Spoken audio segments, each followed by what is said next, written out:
তখন থাকে না কিছু কিছু হেরাই আহি মোর ভাই সামনে দিয়ে তালটা লয়ে যাইবে কাকা দি মোর ভাই যে কষ্ট পাই ছেলে ছোটখান হ্যাঁ হ্যাঁ বলে আপনি টানাটানি করছেন তাল্লাই তাল বলে গেছে শেষি মাসে আড়ি বেরিয়া এখন শোনেন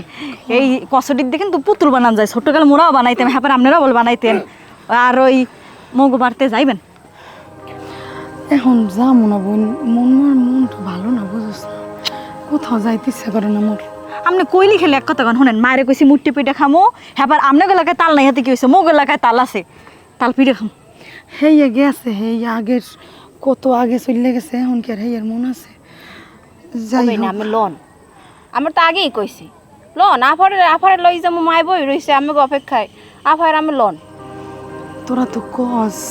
যাওয়ার লাগে বুঝি তো গো মনটা ভালো হয় মোর লিয়ে গেলে কিন্তু মোর তো মন ভালো লাগে না না না বেন কোনো কথা শুনতে চাই না এ ফির যাওয়াই লাগবে মুই মায়ের কইয়েছি আপু তুই একটু ক আরে তুই চুপ থাক আব্বা কইস কি জানো কইছে যদি না আসে গাড়ি আইন এবার দুই বোনে জায়গায় ধরে হেবি রইল লই যাবি হেই ওর মু তোরা যে কি কস জায়গায় লই যাম হয় না যাচ্ছিল জায়গায় লই যাম হেবার কি আমি না যা দেখবো না ও ভাই না শুনি তো নাকি কি হলেন রেজাউল গো বাড়ির মধ্যে বলে ঘোরাঘুরি করো এ মামা আমি তার এই কথা কয় কেডা এই লোকটা কেডা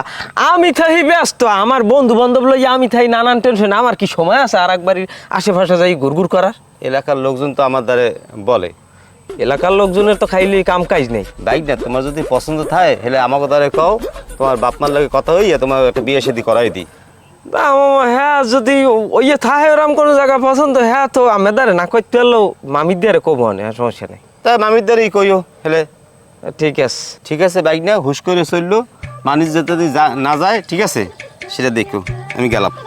মানিজে যাই মানিজে কে তো হস্তা উস্কে দিছিল মানে উস নাই আমার এবার আয় না কা মধু বই হন এবার ওই মধু বই না খারাপ না কথা কইলি মধু ভাই হ্যাঁ এখন যাইয়ে গুরু খেলার লাগে মার্বেল টার্বেল খেলাইয়া হ্যাঁ আসরের পর কিন্তু ফুটবলের আছে আপনি ডাইরেক্ট বেগি খেলাইবেন আমি কোনো টেনশন নাই আমি বেগি খেলাইতে পারবো হ্যাঁ ফিরাইতে পারবে না কেউ আগে আমি ফুটবল খেলাইতাম মনে করো আমি যদি জালকাঠি বইয়ে ফুটবলে বাড়ি দিতাম পিরিজপুর যাই পড়তে একদিন একটা বাড়ি দিয়েছি বল সিরিয়া আষ্টভাগ হয়ে গিয়ে মধু ভাই আর আমেলে খারাই দিছে দিগান আচ্ছা আমি একটা কথা বলি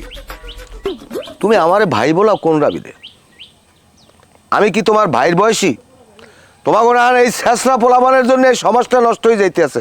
ইজ্জত সম্মান দিয়ে কথা বলো না আমি তোমার বাপের চেয়ে বড় বয়সে অন্তত 150 বছরের হাই আর কি কবা কও না খালু ওই একটা কথা এই এই এই এই এইবার ঠিক আছে লাইনে তুমি আমার খালু ডাকবা কারণ আমি ভাইরা গো আমি বললে দিছি যে আমার এই মুরব্বী যে আমি আছি তোমাগো দায়িত্বে এই এলাকার সবাই আমার সম্মান করে ইজ্জত করে আমার তোমাগো লাগালে সবাই খালু বলায় কেউ মামু বলায় কেউ চাচা বলায় বুঝছো এখন কি লেগে যাই চেয়েছিলাম না খালু আমি বাড়ি একটু যাই শিখছিলাম আমাকে বাড়ি হয় আমার দ্বারাও তুমি ওখানে যাও